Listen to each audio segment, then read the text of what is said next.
میں نے کہا جو مولوی کے آگے بڑھ جاتے ہیں، سویا ہوتا ہے چارپائی پہ، مولوی کہتے ہیں 4 تکبیریں اللہ اکبر، وہ کیا ہوتا ہے؟ اجی ٹور گیا وہ، ہاں وہ تو مر گیا۔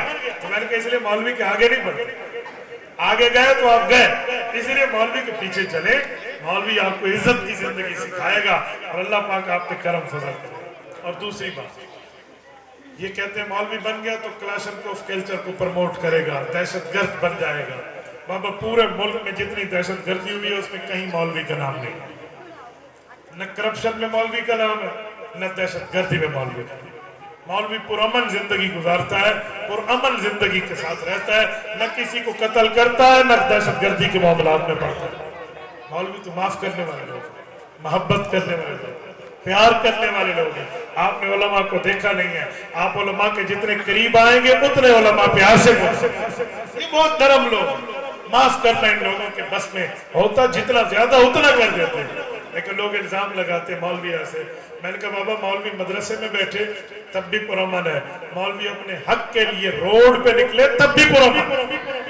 میں کئی جگہ یہ کہا کرتا ہوں کہ ہمارا آزادی مارچ حضرت مولانا فضل الرحمان کے قیادت میں جمعیت علماء اسلام کا یہ تمہارے بنو عقل سے گزر کے کیا تھا، کراچی سے اسلام آباد تک۔ اس مارچ میں کسی کی دکان کو نہیں لوٹا گیا، کسی کے کاروبار کو نقصان نہیں دیا گیا، کوئی روڈ کا گملہ نہیں ٹوٹا اور کسی دکان کا شیشہ نہیں ٹوٹا، سارا پورا منظر۔ 15 دن اسلام آباد میں بیٹھے، مجھے یاد ہے وہاں پولیس والے پہرا دیتے تھے۔ پہلے دن تو بڑی سختی سے پہرا دیا انہوں نے، دوسرے دن انہوں نے دیکھا نا کہ ہمارے انصار الاسلام کے جو جوان ہیں یہ روڈ کی جھاڑو بھی خود دیتے ہیں، اذانیں بھی دیتے ہیں، نماز بھی پڑھتے ہیں، خود بھی کھانا کھاتے ہیں، ان کو بھی کھلاتے ہیں، اور کوئی عورتیں آتی ہیں تو ان کو یہ اجرک پہنا کے ان کو عزت بھی دیتے ہیں۔ تو دوسرے دن پولیس والے آرام سے بیٹھ کے بھی تم خود پہرا دو بابا ہمارا، کوئی مسئلہ جھگڑا نہیں تھا، وہ کھانا بھی ہمارے ساتھ کھا رہے تھے، یقین مانی۔ اور اتنے لاکھوں بندے اکٹھے تھے، لیکن کسی مریض کو روک کے اس کی ایمبولینس کو روک دیا گیا ہو ایسا نہیں۔ کوئی ایمبولینس آ رہی تھی اس کو اسپتال تک راستہ دے رہے تھے، کوئی میٹرو چل رہی تھی، لاہور میں مولانا فضل الرحمان صاحب کا بیان بھی شروع تھا، اوپر میٹرو بھی چل رہی تھی۔ تو صحافیوں نے کہا ہماری زندگیوں میں حیرانگی کی بات ہے، ہم نے پہلی بار دیکھا لاکھوں بندوں کا جلوس بھی چل رہا ہے اور میٹرو بھی اوپر سے چل رہی ہے۔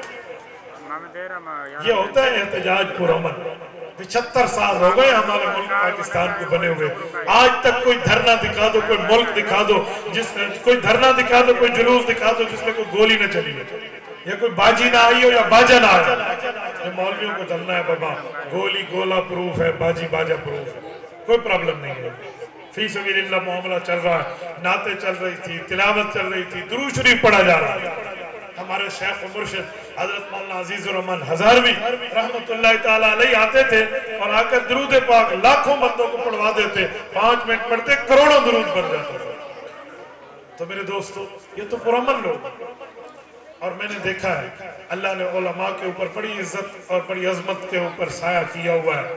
ہم نے نہیں دیکھا کہ کوئی مولوی نیند کی گولی کھا کے سوتا ہو، وہ بستر پہ سر رکھتے ہیں، اللہ و بسم کا موت و آیا چال میرا، آرام کی نیند سوتے، امن کی نیند سوتے۔ اور میں نے بڑے بڑے لوگوں کو دیکھا ہے وہ رات کو نیند کی گولیاں کھا کے سوتے ہیں۔ اور بتاؤں کسی سے پوچھو تنخواہیں 2-2 لاکھ تنخواہ ہوتی ہے، اور پتہ ہے کیا کرتے ہیں؟ بچے 2 ہی اچھے، بس تیسرا بچہ ہے ہی کوئی۔ اور مولوی سے پوچھے 10,000 تنخواہ ہے اور ایسے داڑھی پہ ہاتھ پھیر کے مولوی صاحب کہتے ہیں ماشاءاللہ میرے 10 بچے، تو کوئی مسئلہ نہیں، یہ تو بالکل ٹھیک ٹھاک ہے۔ اور لاکھوں تنخواہوں والوں کو میں نے دیکھا ہے روڈ بلاک کیا ہوتا ہے کہ ہم ہسپتال نہیں چلائیں گے، یونیورسٹی نہیں چلے گی، دفتر میں ہڑتال ہے، ہماری تنخواہیں بڑھاؤ۔ میں نے نہیں دیکھا کہ مولوی نے ہڑتال کی ہو کہ آج عصر کی نماز نہیں پڑھائیں گے، ہماری تنخواہیں بڑھاؤ، ہم تراویح نہیں پڑھائیں گے، ہماری تنخواہیں بڑھاؤ۔ ہم نے تو کہیں نہیں دیکھا۔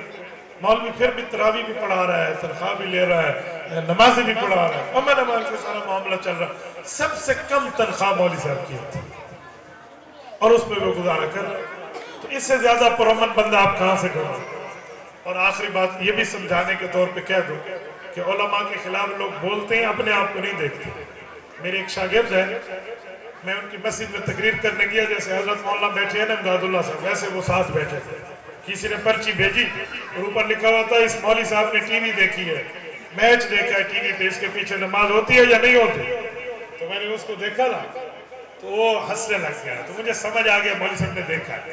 تو میں نے کہا اٹھ ذرا بتا کیا دیکھا.